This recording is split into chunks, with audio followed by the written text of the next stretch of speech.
जय गुरुदेव। ओम बालक मंडला भाषाम चतुर्वाम त्रिलोचनाम पाशांकुश वरा भीतिर्धारयन्तीम शिवाम भजे या देवी सर्वभूतेषु मातृ रूपेण संस्थिता नमस्तस्यै नमस्तस्यै नमस्तस्यै नमो नमः। प्रिय दोस्तों नमस्कार। सिद्ध साधनाएं चैनल पर मैं आप सबका हार्दिक स्वागत करता हूं, हार्दिक अभिनंदन करता हूं। आशा करता हूं आप सब राजी खुशी से होंगे, कुशल मंगल से होंगे। दोस्तों मैं आज इस वीडियो में आपको यक्षिणी साधना के बारे में बताने जा रहा हूँ। बहुत सारे साधक सवाल करते हैं कि गुरुजी यक्षिणी कैसे सिद्ध की जाती है और इसको सिद्ध करने के क्या फ़ायदे हैं, क्या ये आसानी से सिद्ध हो जाती है। ये तमाम सारी बातें आज मैं इस वीडियो में बताऊंगा, इसलिए वीडियो बहुत महत्वपूर्ण होने जा रहा है। तो वीडियो को पूरा देखिएगा, स्किप मत कीजिएगा। और चैनल पर नए हो तो चैनल को सब्सक्राइब करें, लाइक करें और शेयर करें अपने दोस्तों में। ज़्यादा से ज़्यादा शेयर करें ताकि हर व्यक्ति इनका लाभ उठा सके। और बेल आइकन को प्रेस करके ऑल पर क्लिक कर दीजिए ताकि हमारे वीडियो का नोटिफिकेशन आपको सबसे पहले प्राप्त हो जाए।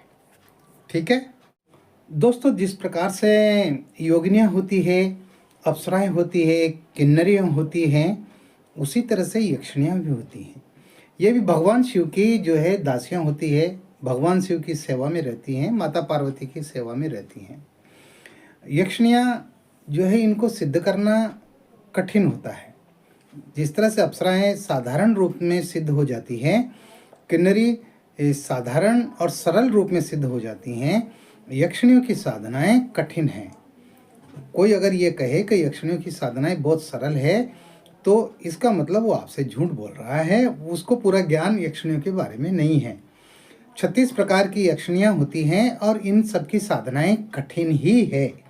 हाँ, इनकी साधनाओं को करने के लिए आपको ज़रूरी है आपके गुरुजी से आप पहले उचित वार्ता करें, उचित बात करें और उचित वार्ता करने के बाद में गुरु आज्ञा से ही यक्षिणी साधना को करें। और इसके साथ ही यक्षिणी साधना की दीक्षा लेना भी अपने गुरुजी से बहुत ज़रूरी है ना। इसके बिना अगर आप यक्षिणी साधना करेंगे तो आप सफल नहीं होंगे, उल्टे आपको नुकसान उठाना पड़ेगा।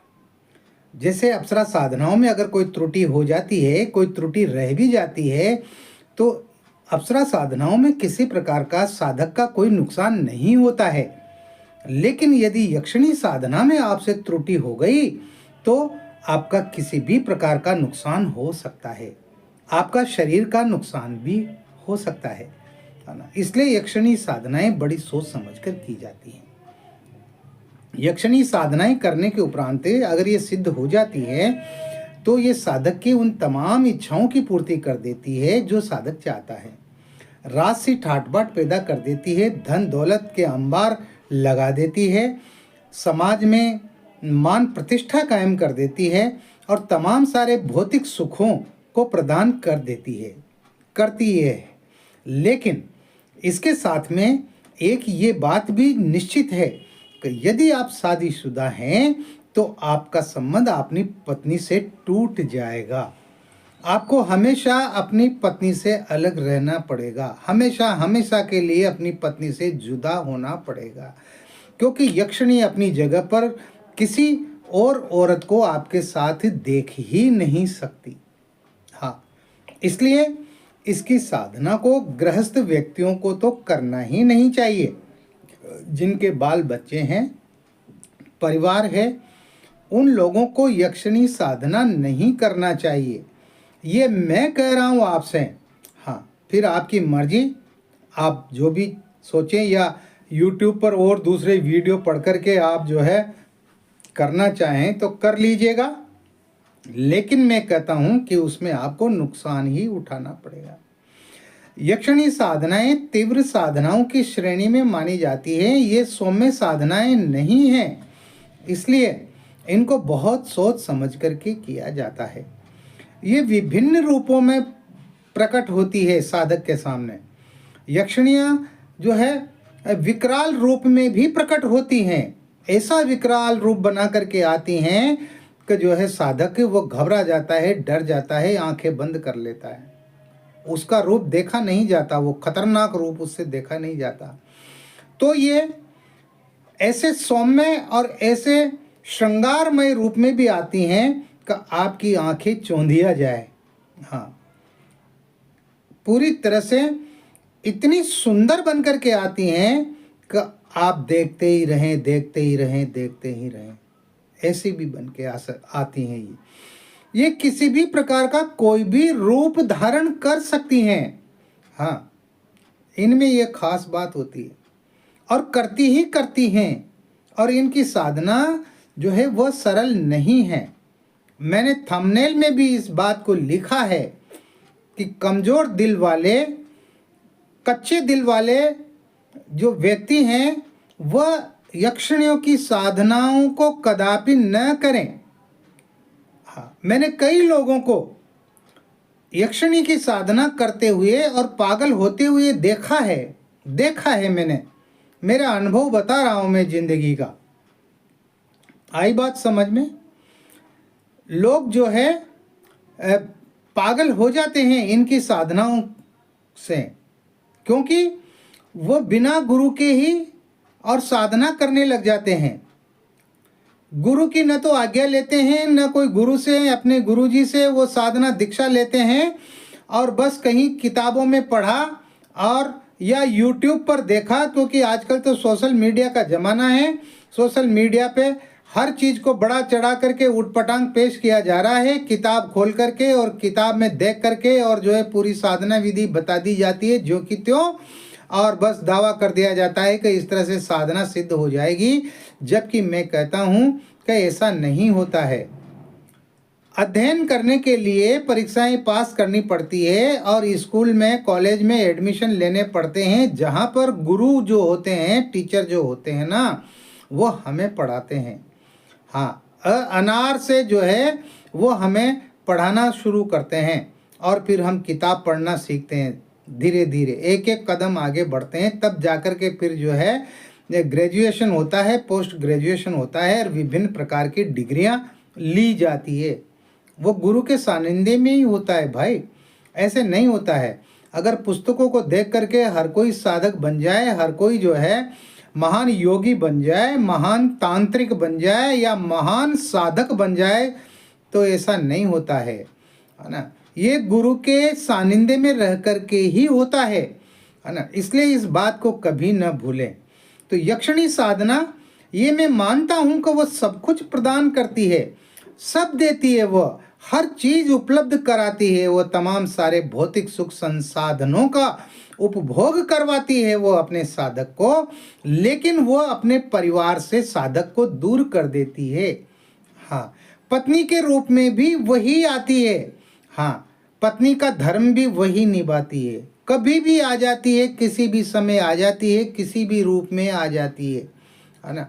और साधक के साथ में वासना पूर्ति भी करती है ना, अपनी वासना की भूख भी मिटाती है वो, है ना। इसलिए जो है वो अपने अलावा किसी और स्त्री को वो जो है अपने साधक के पास में देखना ही नहीं चाहती। हाँ, आप किसी महिला से जो है आप प्यार से बात नहीं कर सकते अगर आपने यक्षिणी सिद्ध कर ली है तो, है ना। इस तरह से ही ये मैं जो है आपको पूरी बात बता रहा हूँ, जो सत्य है ना, मैं वो सत्य बता रहा हूँ। फिर आपकी मर्जी, आप जो भी करना चाहें कर सकते हैं, क्योंकि आप तो स्वतंत्र हैं, है ना। और आजकल तो जो है लोग ज़्यादातर यूट्यूब पर वीडियो को देख करके ही और जो है बिना गुरु बनाए, बिना दीक्षा लिए ही और जो है साधनाओं को कर रहे हैं और उसमें असफल भी हो रहे हैं। उसमें किसी को सफलता प्राप्त नहीं हो रही, ये भी मैं जानता हूँ। हाँ, असफल हो रहे हैं और दुख दर्द तो बहुत ज़्यादा है। मेरे पास 50 साधकों के रोज़ाना फ़ोन आते हैं, गुरुजी मुझे ये तकलीफ़ है, गुरुजी मुझे ये तकलीफ़ है, गुरुजी मैं सुर सुंदरी यक्षिणी सिद्ध करना चाहता हूँ, गुरुजी मैं फलानी यक्षिणी सिद्ध करना चाहता हूँ, मैं किन्नरी सिद्ध करना चाहता हूँ। अरे वो तो सभी चाहते हो भाई, लेकिन उस चाहने के पीछे क्या तुमने जो है गुरु मंत्र लिया? क्या तुमने अपने गुरुजी से संपर्क बनाए रखा? क्या तुमने जो है गुरु मंत्र के 5 लाख 10 लाख मंत्र जप किए? क्या तुमने तुम्हारे अंदर मंत्रों के द्वारा साधनात्मक ऊर्जा पैदा की? और जब ये नहीं की तो फिर तुम कैसे करोगे भाई, कैसे साधनाएं करोगे। हाँ, ये अलग बात है कि कोई छोटे मोटे मंत्र सिद्ध कर लो तो वो तो हो जाते हैं, उनमें तो कोई दिक्कत वाली बात नहीं है ना। बिच्छू का मंत्र है, कोई गुरु बनाने की जरूरत नहीं है, कोई भी साबर मंत्र उठाया उसको जो है सिद्ध कर लिया और वो मंत्र काम करेगा, है ना। ऐसे कई सारे मंत्र हैं जो बिना गुरु के भी काम करते हैं, साबर मंत्र तो बिना गुरु के भी काम करते हैं। लेकिन किताबों में तो उनकी जानकारी भी अधूरी भरी पड़ी है। हाँ, किताबों में उन मंत्रों को सिद्ध करने की जानकारी भी पूरी नहीं बताई गई है, इसलिए वो भी जो है सिद्ध होते हैं नहीं होते हैं, ये भी एक असमंजस वाली बात ही होती है। तो यक्षिणी सिद्ध कैसे की जाती है इसके बारे में मैं आपको अब बताने जा रहा हूँ कि यक्षिणी को सिद्ध करने के लिए पहले तो आपका निडर होना जरूरी है। आपके अंदर किसी प्रकार का कोई भय नहीं होना चाहिए। हाँ, तब जाकर के आप जो है यक्षिणी सिद्ध कर सकते हो। कच्चे दिल वाला व्यक्ति यक्षिणी सिद्ध करने के बारे में कभी सपने में भी न सोचें। हाँ, ये बता रहा हूँ मैं आपको। तो आइए मैं आपको जानकारी देता हूँ, मैं आपको बता रहा हूँ कि यक्षिणी कैसे सिद्ध होती है। वैसे हर यक्षिणी की साधनाएं अलग अलग होती हैं। मैं यहाँ पर जो है आपको बताऊंगा कि अलीगंधा यक्षिणी कैसे सिद्ध होती है। तो वीडियो को ध्यान से सुनिएगा। दोस्तों, अलीगंधा यक्षिणी के बारे में मैं आपको बता रहा हूँ। अलीगंधा यक्षिणी की साधना आप किसी भी मंगलवार से प्रारंभ कर सकते हैं। हाँ, या फिर आप अगर अमावस्या के दिन मंगलवार हो तो वह ज़्यादा श्रेष्ठ दिन होता है, वो ज़्यादा सही समय होता है इसकी साधना करने का। या फिर आप मंगलवार को इस साधना को प्रारंभ कर सकते हैं। ये रात्रिकालीन साधना है, तो इसमें आपको जो चाहिए सामग्री वो मैं आपको बता देता हूँ। इसमें 2 शूकर दंत चाहिए। जो जंगल में जो शुअर होते हैं उनके वो दांत चाहिए, है ना। जो बड़े बड़े दांत नहीं होते हैं क्या, ये आपको जो है तांत्रिक वस्तुओं की जो दुकानें होती हैं जहाँ पर तांत्रिक वस्तुएं बेची जाती है, उन दुकानों से भी आपको ये प्राप्त हो सकते हैं, हो जाएंगे, वहाँ से आप मंगा सकते हैं और ये ऑनलाइन भी मिल जाते हैं, है ना। तो 2 शूकर दंत चाहिए आपको। आपके पास में जलपात्र चाहिए, आपके पास में तेल का दीपक चाहिए, तेल चाहिए, सरसों का तेल चाहिए पर्याप्त मात्रा में। आपके पास में सिंदूर चाहिए, जो भगवान हनुमान जी के जो हम सिंदूर लगाते हैं ना चमेली के तेल में मिला करके, वो सिंदूर चाहिए। और जो है यक्षिणी यंत्र चाहिए आपके पास में। यक्षिणी यंत्र प्राण प्रतिष्ठित होना चाहिए और इसके साथ ही कार्य सिद्धि माला चाहिए। कार्य सिद्धि माला भी प्राण प्रतिष्ठित होना चाहिए। और इसके साथ ही आपको अलीगंधा यक्षिणी की साधना दीक्षा अपने गुरुजी से लेना बहुत अनिवार्य है। बिना जो है दीक्षा लिए आप इस साधना में हाथ न डालें। इसमें क्या, बल्कि किसी भी यक्षिणी की साधना में, या अप्सरा की साधना कर रहे हैं, या किन्नरी की साधना कर रहे हैं, या योगिनी की साधना कर रहे हैं, तो आप इन साधनाओं में जो है बिना दीक्षा लिए और इन साधनाओं को न करें। ये मेरा आपसे सुझाव है, ये मेरा आपसे कहना है, जोर देकर कहना है। आ गई बात समझ में। अब आपको क्या करना है, तो मंगलवार को जिस दिन आप ये साधना शुरू करें उस दिन ये तमाम सारी सामग्री को लेकर के आप रात्रि में शमशान में जाएंगे। शमशान में आप किसी भी समय जा सकते हैं, 8 बजे, 9 बजे, 10 बजे, है ना। थोड़ा अगर जल्दी ही जाए तो ज़्यादा बढ़िया रहे, ताकि आप 2 बजे 3 बजे तक मंत्र जप करके और निमट जाएं, है ना। क्योंकि मालाएं ज़्यादा करनी पड़ेंगी, जप ज़्यादा करने पड़ेंगे, इसलिए जो है आप 8 बजे 9 बजे आप शमशान में चले जाएं। शमशान में जाकर के आपका मुंह आप उत्तर दिशा की तरफ करें, दक्षिण दिशा की तरफ आपका मुंह होना चाहिए। तो आप अपना लाल आसन लगा लें, है ना। लाल आसन आप साथ में लेकर के जाएंगे, तो लाल आसन लगा करके आप बैठ जाएं, दक्षिण दिशा की तरफ मुंह करके। वहाँ पर आप एक जो है लाल कपड़ा बिछा दें। लाल कपड़ा बिछा के उसके ऊपर आप तेल का दीपक लगा दें, अगरबत्ती लगा दें, है ना। ये सब आपके पास होना चाहिए। और इसके साथ ही आप जो यक्षिणी यंत्र है उस यंत्र को गुलाब के पुष्प बिछाकर उस कपड़े पर और उसके ऊपर उसको स्थापित कर दें। जलपात्र आपके पास में होना चाहिए, शुकर दंत आपके पास होने चाहिए, सिंदूर आपके पास होना चाहिए। तो आप शुकर दंत पर हल्का हल्का तेल लगाकर आपको जो सिंदूर लेकर के गए हैं वह सिंदूर उन शुकर दंत पर लगाना है और उन दोनों शुकर दंत को यंत्र के दोनों तरफ दाएं बाएं रख देना है। ठीक है ना। अब आपको पूजा करनी है। तो सबसे पहले आप जो है यंत्र की पूजा करें, स्नान कराएं, तिलक लगाएं, अक्षत चढ़ाएं और पुष्प चढ़ाएं। इसी तरह से आप दोनों शुकर दंत की पूजा करेंगे। पूजा करने के बाद में अब चूंकि आपने अगरबत्ती जलाई दी है, आपने तेल का दीपक लगा ही दिया है, आपको अपने चारों तरफ चाकू से रेखा बनानी है। उस रेखा के अंदर आपकी वो पूजन सामग्री, वो लाल कपड़ा, वो सब उसके अंदर आ जाना चाहिए।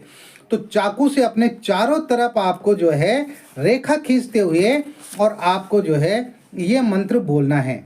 नमो आदेश गुरु को ईश्वर वाचा, अजरी बजरी बाड़ा बजरी, बजरी बांधा दसों द्वार छवा, और के घालो तो पलट हनुमंत वीर उसी को मारे। पहली चौकी गणपति, दूजी चौकी हनुमंत, तीजी चौकी भैरव, चौथी चौकी दे रक्षा करण स्वयं आवे श्री नरसिंह देव जी। शब्द साचा पिंड काचा, फुरो मंत्र ईश्वरो वाचा। इस मंत्र को आपको बोलते हुए अपने चारों तरफ चाकू से सुरक्षा घेरा लगाना है। और इसके साथ ही आपके पास में एक सुरक्षा माला होना चाहिए, रक्षा माला। उस रक्षा माला को भी आप अपने गले में पहन लें। वो रक्षा माला प्राण प्रतिष्ठित रक्षा मंत्रों से होना चाहिए, ये अनिवार्य है ना। अब आपको करना क्या है, आपको जो है अपने गुरु जी के मंत्र की आपको एक माला करनी है। तो जो भी आपके गुरु हों उनको मन में ध्यान करते हुए आप जो है गुरु मंत्र की एक माला करें। अगर आपके गुरु डॉक्टर नारायण दत्त श्री माली जी हैं तो आप ओम परम तत्वाय नारायणाय गुरुभ्यो नमः इस मंत्र की एक माला करें। ये माला करने के बाद में आपको जो है इस गुरु मंत्र से पहले आपको गणेश जी के मंत्र की एक माला करनी है। ओम गंग गणपतिये नमः, ओम वक्रतुंडाय नमः। जो भी आपको गणेश जी का मंत्र याद हो उस मंत्र की आप एक माला करें। गणेश जी के मंत्र की माला करने के बाद में आपको गुरु मंत्र की एक माला करनी है। उस बाद आपको जो है भैरव जी के मंत्र की एक माला करनी है। ओम ब्रह्म भैरवाय नमः इस मंत्र की आप एक माला करें। और ये सब करने के बाद में आपको जो है कार्य सिद्धि जो मंत्र है, साधना सिद्धि का जो मंत्र है, उस साधना सिद्धि मंत्र को आपको 21 बार बोलना है। वह मंत्र इस प्रकार है। ओम ह्रीम ऐम कार्य साफल्यम सिद्धिये ओम फट। ओम ह्रीम ऐम कार्य साफल्यम सिद्धिये ओम फट। ये सब करने के बाद में आपको संकल्प लेना है। तो अपने हाथ में, दाएं हाथ में जल लेकर के और आप बोलें, मैं अपना नाम बोलें, पुत्र श्री अपने पिता का नाम बोलें, गोत्र अपना गोत्र बोलें, निवास स्थान आप अपने स्थान का, निवास स्थान का नाम बोलें। हे गुरुदेव, मैं अलीगंधा यक्षिणी की साधना जो 11 दिन की साधना है यहाँ शमशान में रहकर कर रहा हूँ। अलीगंधा यक्षिणी मुझे प्रत्यक्ष हो और मुझे दर्शन दे और मेरे कार्यों को सिद्ध करे। इस साधना में सफलता के लिए आप मुझे आशीर्वाद दीजिए। ये कह करके जल को पृथ्वी पर छोड़ दें। और इसके बाद आपको जो कार्य सिद्धि माला है, उस कार्य सिद्धि माला से जो यक्षिणी का मंत्र है, उस मंत्र की आपको 111 माला करनी है। प्रतिदिन 11 दिन तक 111 माला करनी है आपको, है ना। मंत्र इस प्रकार है, अच्छी तरह से याद कर लें, उच्चारण में गलती बिल्कुल भी नहीं होना चाहिए। तो मंत्र इस प्रकार है। ओम क्लीम श्रौम अलीगंधा यक्षिणी प्रत्यक्ष दर्शे कार्य साधे फट स्वाहा। ओम क्लीम श्रौम अलीगंधा यक्षिणी प्रत्यक्ष दर्शे कार्य साधे फट स्वाहा। मंत्र का स्क्रीनशॉट ले लीजिएगा, अच्छी तरह से मंत्र को याद करें, शुद्ध उच्चारण करें। इस मंत्र की आपको कार्य सिद्धि माला से 111 माला जप करना है। इसमें आपको कितना समय लगता है वो आपके ऊपर निर्भर है। इस दौरान शमशान में आपके सामने जो है कई तरह के उपद्रव होंगे, एक से एक भयंकर उपद्रव होंगे, लेकिन आपका ध्यान उन उपद्रवों पर नहीं होना चाहिए। आपका ध्यान सिर्फ माला पर, जप पर होना चाहिए, यंत्र पर होना चाहिए। तेल का दीपक लगातार जलता हुआ रहना चाहिए। दीपक में इतना तेल होना चाहिए कि जब तक आप मंत्र जप पूरे न कर लें, दीपक का तेल खत्म नहीं होना चाहिए। आपके सामने कई तरह के विचित्र जो है भूत प्रेत जो है ये आएंगे, यक्ष बेताल आएंगे, हाँ प्रेत आएंगे, हाँ कई तरह के जो है आपके सामने नाटक होंगे। वहाँ पर आपके आसपास डरावनी आवाज़ें निकालेंगे। आपको ऐसा लगेगा जैसे बहुत तेज हवा चल रही है और आप उस हवा में जो है उस आंधी में उड़ने वाले हो, जबकि बाहर आंधी नहीं चल रही है ना, शांत है वातावरण, लेकिन आपको वहाँ पर ऐसा शमशान में ऐसा आपको महसूस होगा। हाँ, जय वहाँ पर जो है चिता जो है वो 10 फीट 15 फीट ऊंची हो गई है जलती जलती।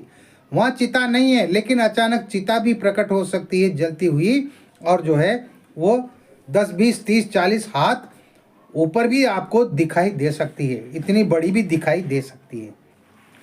भूत प्रेत पिशाच विभिन्न आकृतियों के आपको दिखाई देंगे। किसी के सिर ही नहीं है, केवल धड़ ही धड़ है। किसी के 3 आंखें हैं, किसी के 4 हाथ हैं, किसी के 3 हाथ हैं, है ना। किसी का मुंह उल्टा है, किसी का सीधा है, किसी के पैर उल्टे हैं, किसी के सीधे हैं। यानी किसी भी प्रकार की कोई भी खतरनाक और भयानक आकृतियां आपको वहां दिखाई दे सकती है। इसलिए मैंने कहा है कि जो साधक, जो भी व्यक्ति इस साधना को करे, यक्षिणी साधना को, उसका निडर होना बहुत जरूरी है। उसके अंदर भय नाम की कोई चीज नहीं होना चाहिए। कच्चे दिल का व्यक्ति इस साधना को बिल्कुल भी नहीं करें, और अगर वह दुस्साहस करता है साधना को करने का, और जो वो वहां पर डर गया, उसने वहां पर मंत्र अधूरे छोड़ दिए, माला अधूरी छोड़ दी, तो जो है उसकी साधना जो है पूरी तरह से खत्म हो जाएगी, निष्फल हो जाएगी, और उसके प्राण भी जा सकते हैं। हाँ, ये और बता देता हूँ, वो पागल भी हो सकता है जिंदगी भर के लिए, और उसके प्राणों पर संकट भी आ सकता है। इसलिए इस साधना को सोच समझकर करें। इस साधना को ही क्या, बल्कि यक्षिणी की आप कोई भी साधना करें, वो बहुत सोच समझकर करें। यक्षिणियाँ जो है भूतकाल के बारे में बताती है, ये जो है भविष्य काल के बारे में नहीं बताती हैं। मैं आपको एक और सत्य बता दूं, ये कटु सत्य है। अगर कोई ये कहता है कि यक्षिणी जो है वो भविष्य काल के बारे में भी बताती है, तो वह व्यक्ति, बताने वाला व्यक्ति झूठ बोल रहा है आपसे, 100% झूठ बोल रहा है। कोई भी यक्षिणी वह भविष्य काल के बारे में नहीं बताती है, वो भूतकाल के बारे में बताती है। ये, और इस बात का आप ध्यान रखें।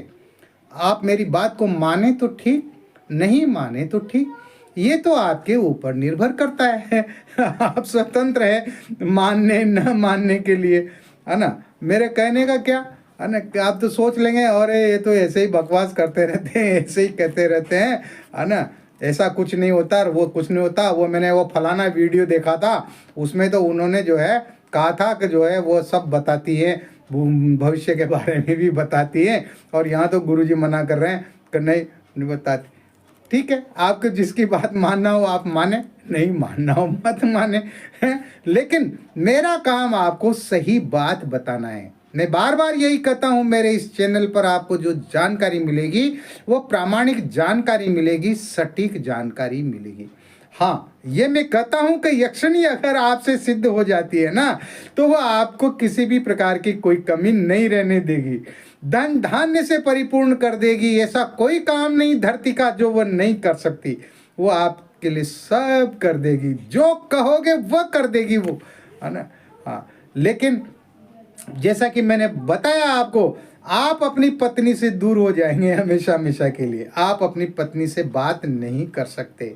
हाँ, आप किसी अन्य महिला से प्रेम की बात नहीं कर सकते।